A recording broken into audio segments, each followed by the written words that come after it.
नमस्कार सुगरण फॅमिली. आज आपण भोगीची भाजी बघणार आहोत. ही भाजी आरोग्यासाठी पौष्टिक आहे, कारण यात हिवाळ्यातील सर्व ताज्या भाज्यांचा वापर केला जातो. चला तर मग साहित्य बघून घेऊया. अर्धी वाटी ओले हरभरे, अर्धी वाटी पावटा, अर्धी वाटी घेवडा, अर्धी वाटी मटार, अर्धी वाटी बटाटे, 2 वांगी घेतलेत फोडी करून, गाजर घेतलेत मीडियम गोल काप करून, आणि शेंगदाणे भिजवून घेतलेले आहेत गरम पाण्यामध्ये. वाटण्यासाठीचं साहित्य बघूया. सुकं खोबरं घेतलंय अर्धी वाटी, तीळ घेतले 2 टेबलस्पून, खसखस घेतले 1 टेबलस्पून, खसखस ऑप्शनल आहे, आलं लसूण. इतर साहित्य बघून घेऊया. शेंगदाण्याचं कूट, कांदा लसूण मसाला, कोथिंबीर, गूळ घेतला 1 टेबलस्पून, चिंचेचा कोळ अर्धी वाटी, राई फोडणीसाठी, चवीप्रमाणे मीठ आणि हिंग. सर्वात आधी इथे आपण वाटण बनवून घेऊया. त्यासाठी आपण इथे तीळ घेतलेलं आहे. तीळ चांगले भाजून घ्यायचे लो फ्लेम वरती चटचटेपर्यंत. आता हे चटचटायला लागलेले आहेत, बघू शकताय. आता मी इथे खसखस टाकून घेणार आहे.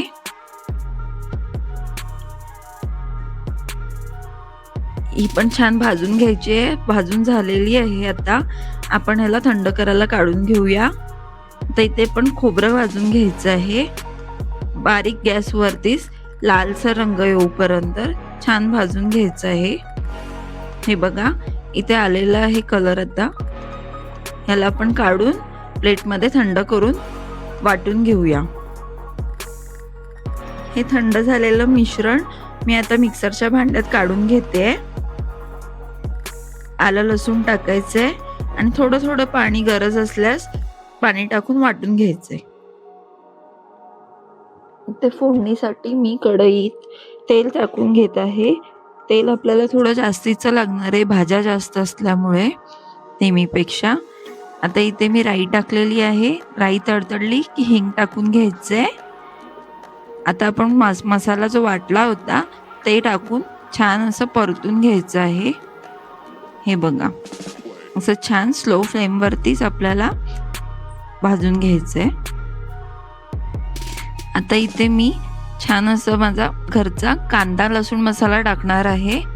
तुमच्याकडे कांदा लसूण मसाला नसेल तर तुम्ही इथे 2 टेबलस्पून गोडा मसाला आणि चवीप्रमाणे लाल तिखट टाकू शकता. तुम्ही किती तिखट खाता त्यानुसार.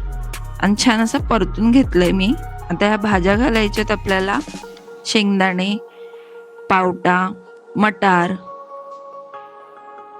हरभरे हे सगळे आती घालून आपण 10 मिनिटासाठी ह्याला मीडियम गॅसवरती झाकण लावून भाजून घेणार आहोत. पाणी टाकते मी इथे. आपलं वाटण जे होतं त्याच्यामधलं झाकून ठेवायचंय. हे बघा झालेलं आहे. छान असं परतून घ्यायचंय. या भाज्यांना टाइम लागतो त्यामुळे आधी घातल्या. आता मी इथे घेवडा घालते, गाजर घालून घेते, बटाटे घालते, वांग घालून घ्यायचंय.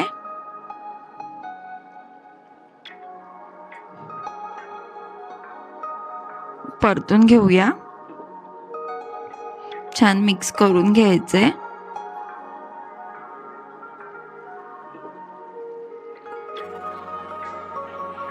गूळ घालून घ्यायचंय. मी इथे गूळ पावडर घेतलेला 1 टेबलस्पून. मीठ घालूया चवीप्रमाणे. मिक्स करून घेऊया.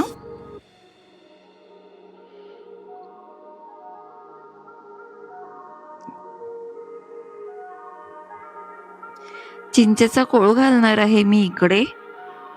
तुम्ही जर कांदा टोमॅटोचा वापर केला असेल तर मग इथे चिंचेचा कोळ घालायची गरज नाहीये. मी इथे टोमॅटो नाही वापरले त्यामुळे मी चिंचेचा कोळ वापरते. यानी टेस्ट छान येते.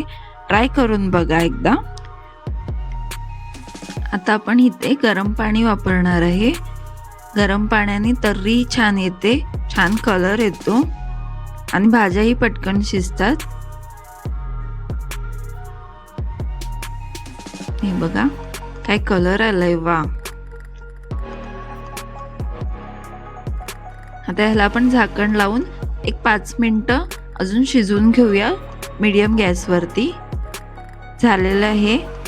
हे बघा काय छान कलर आलेला आहे. भाज्या शिजल्यात. हे बघा शिजल्यात भाज्या. मटार पण शिजलेला आहे. आता मी इथे शेंगदाण्याचा कूट घालते. आम्ही भाजून जाडसर वाटून घेतलेला आहे. तीळ घालायचे आहेत, जे मी मगाशी साईडला ठेवले होते थोडेसे ते. शेवटी घालायचं हे आपल्याला, म्हणजे ते दाण्याच्या कुटांनी छान वाटतं जरा. भरपूर सारी कोथिंबीर घालून घ्यायचंय आणि चला सर्व करून घेऊया. वा काय भाजी झाली आहे. तीळ लावलेल्या बाजरीच्या भाकरी सोबत तर अजूनच छान लागते. तुम्ही पण ट्राय करा आणि तुमच्याकडे कोणत्या पद्धतीची भाजी करतात मला कमेंटमध्ये नक्की सांगा. जर तुम्हाला माझी रेसिपी आवडली तर लाईक करा, शेअर करा आणि आपल्या चॅनलला सबस्क्राईब करायला विसरू नका.